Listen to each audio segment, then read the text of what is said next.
مولانا جلالالدین رومی رحمۃ اللہ علیہ فرماتے ہیں کہ ایک موقع پر ایک بوڑھا آدمی تھا، وہ مرض الموت میں مبتلا تھا، یعنی کہ اس کو پتہ چل چکا تھا کہ میری موت قریب ہے۔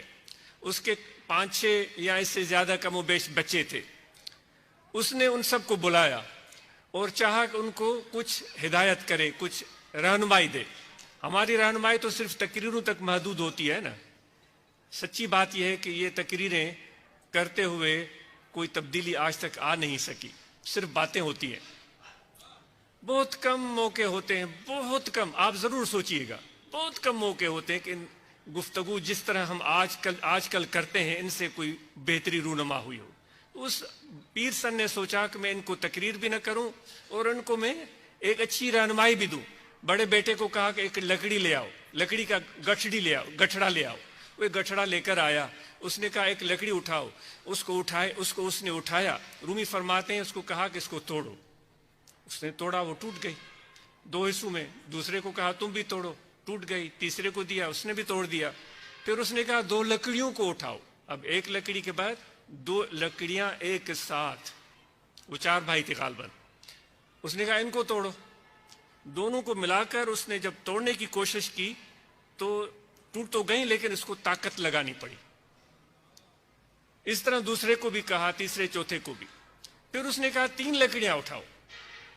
اس نے ایک ساتھ 3 لکڑیاں اٹھائیں، کہا ان کو توڑو۔ ان میں سے جو بڑا بھائی تھا اس نے طاقت لگائی، زور آزمائی کی، توڑنے کی کوشش کی۔ بہت مشکل سے بڑے زور آزمائی کے بعد وہ 3 لکڑیاں ٹوٹیں۔ پھر آخر میں اس نے کہا قصہ مختصر کہ 4 لکڑیاں اٹھاؤ، کیونکہ وہ 4 بھائی تھے غالباً۔ جب 4 لکڑیاں اٹھائی اور ان کو کہا کہ ان کو توڑو، بڑے بھائی کو، بڑے بیٹے کو کہا جو بھائیوں میں بڑا تھا اور اس کا بڑا بیٹا تھا، توڑو۔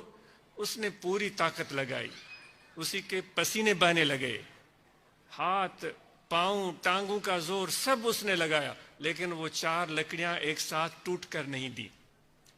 تو اس باپ نے اپنے بچوں کو کہا یاد رکھو، اگر آپ افتراق اور انتشار کا شکار ہیں، الگ الگ ہیں، تو دنیا میں آپ کے مخالفین آپ کو ایسے توڑ دیں گے، ایک لکڑی کو جیسے توڑ دیا آپ نے۔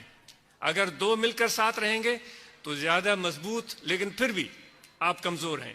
3 کچھ اور مضبوط لیکن کمزور، پھر بھی کمزور، لیکن 4 اگر ساتھ ہیں تو پھر آپ کو کوئی توڑ نہیں سکتا۔ تو آج امت محمدی علیہ صاحب الصلاۃ والتسلیم کو اسی اعتصام اتفاق کی ضرورت ہے۔